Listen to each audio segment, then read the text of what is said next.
Sometimes I think about my dad or my grandfather walking through here and seeing what we've done with the equipment we have now, where everything is just so controlled that it's almost impossible to make an inferior string, because we stuck to saying to ourselves every day, this isn't good enough, we can make this better.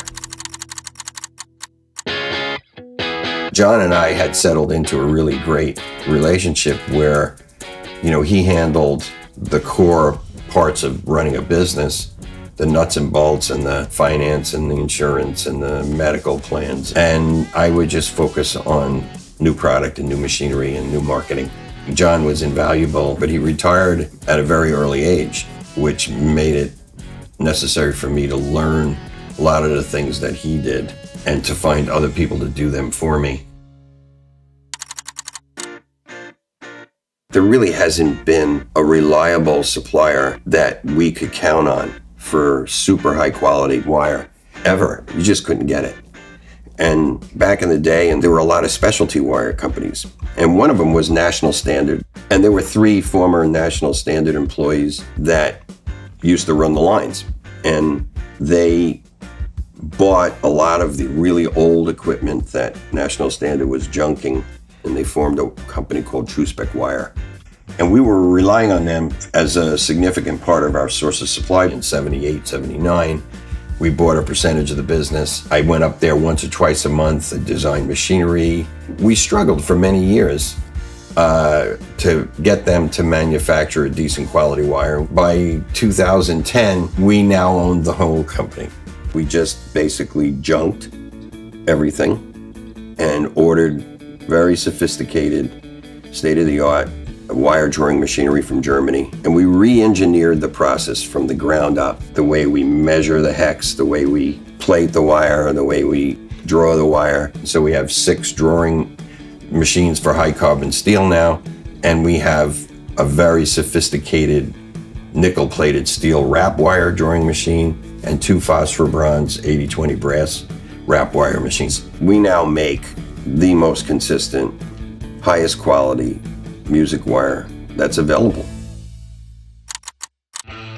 In 2013, when we moved the wire mill here, I challenged the team to improve the tensile strength to see if we could raise the bar and make a wire that was stronger and stayed in tune better. It's not easy to do. You're on the borderline of being perhaps too brittle and the string breaking.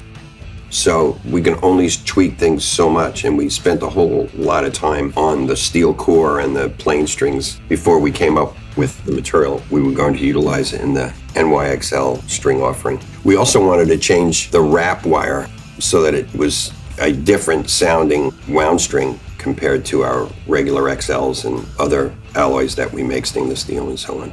We tested, like scores of different electric magnetic alloys that might work as an electric guitar string winding. And we kept coming back to nickel-plated steel. So between that, a slightly stronger steel, and the fact that we fused the twisted area of the plain strings so that there's no noosing down or settling in, the strings stay in tune significantly better. And they last longer.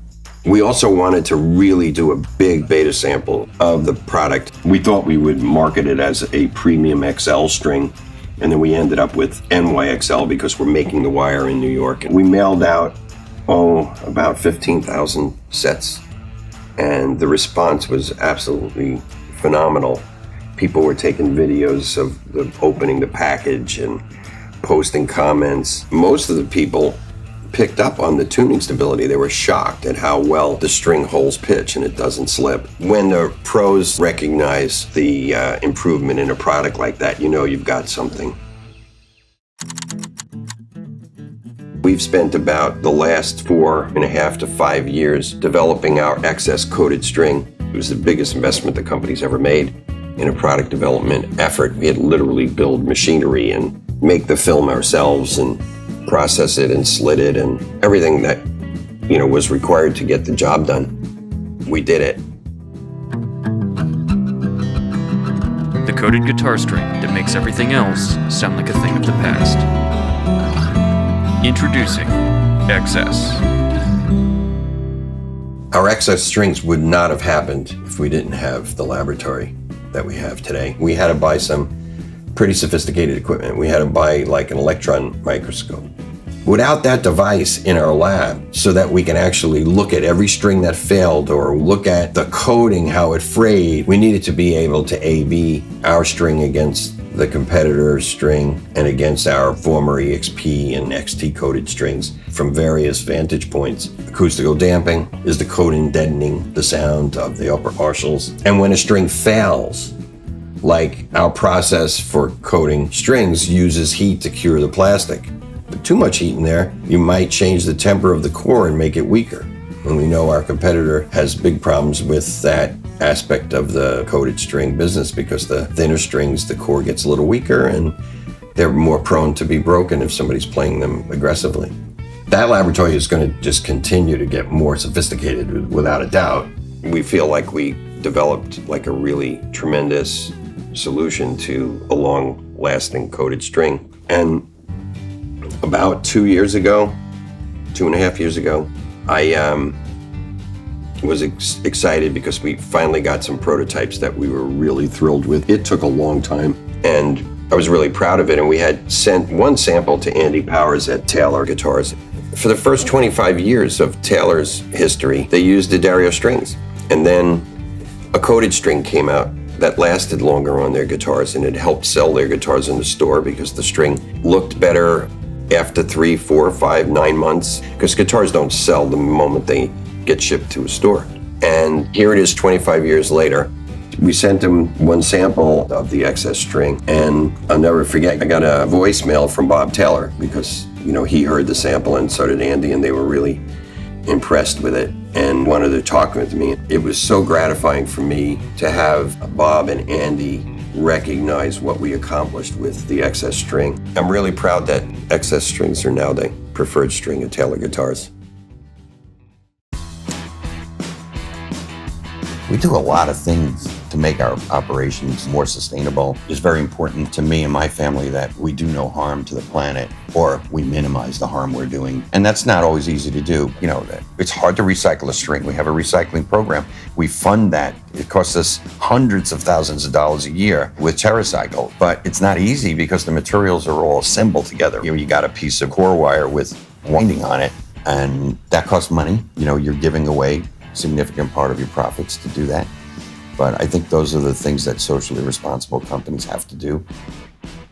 In 2008, we were starting to experiment with using less chemistry, fertilizers, insecticides, Roundup to kill weeds. It's all poison. You're putting this reed in your mouth. So we started cutting back. I just challenged the team to try one field first and see what happens, to go completely organic. And as we did that and learned it, and we learned what maneuvers to use instead of chemistry, we figured out how to fumigate the cane without using any chemistry to kill any bugs or whatever before you ship it. And it makes the same kind of cane. And we know that when your kid puts that reed in their mouth, that it's going to be safe and it doesn't have any kind of residual poisons or something on it. We got the field certified first, then the processing areas in the south of France and in Mendoza got certified organic. We introduced the Reserve and our Select Jazz reeds as certified organic. So this was a major project. There was so much experimentation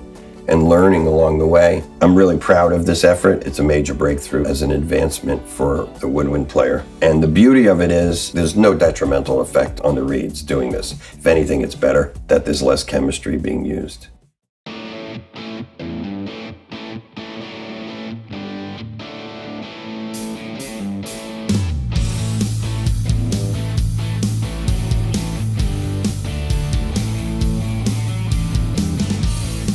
The D'Addario brand was launched in August 1974, so it's our 50th anniversary of our brand, 2024. The next phase of my involvement has to be stepping back a little bit and thinking about the succession. And we know that we have to have really great non-family member managers and creatives and everything, in every role. But it is certainly nice when the family members are involved because eventually they become stockholders and they understand the business, right? We have a family assembly where we get together for 2 or 3 days, and the 4th generation, the 5th generation are there learning about the business.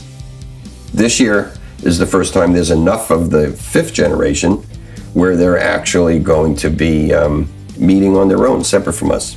They got to pick it themselves. That's the way I think you guide them into happiness, because really, being happy at what you do is the most important thing. I consider myself one of the luckiest people on the planet because I never got up one day in my life and thought work was work.